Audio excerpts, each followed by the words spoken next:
Plastic is made from compounds of carbon and hydrogen called monomer. They are obtained from petroleum and methane. Monomers are small particles which, through complex chemical processes, join together and form long chains called polymers.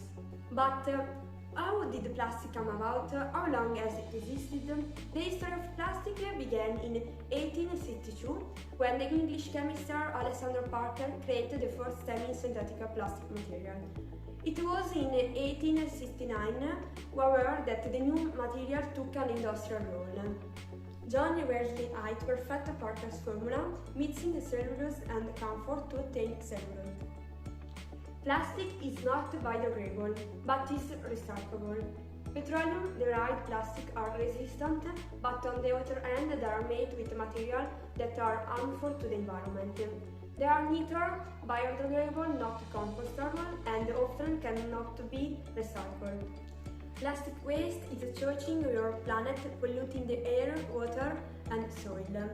Also in the sea, plastic waste is degraded by sunlight, wind and waves into small particles often less than half a centimeter wide. These called microplastic bring down to smaller and more smaller pieces.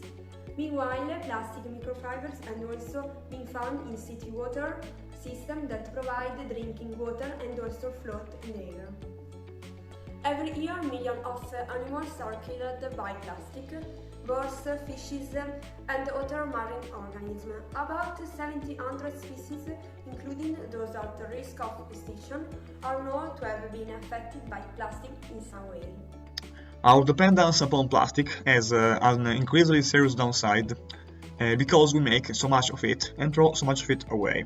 Of the 9.1 billion tons of plastic produced since 1950, 6.9 billion tons have become waste, and only 9% of that has been recycled. The rest ends up in landfills and in the world's oceans, where plastic pollution is ravaging wildlife and washing up on beaches. But there's a way to fix this, because more eco-friendly alternatives to plastic are out there. Here are some of them. Plastic additives. While some people are busy developing plastic substitutes, others are bent on making conventional thermoplastic biodegradable. How? By throwing in additives called protegrant concentrates, PDCs. PDCs are usually metal compounds such as cobalt stearate or magnesium stearate. They promote oxidation process that break the plastic down into fragments. Microorganisms gobble up the fragment as they disintegrate, turning them into carbon dioxide, water and biomass, which reportedly contains no harmful residues.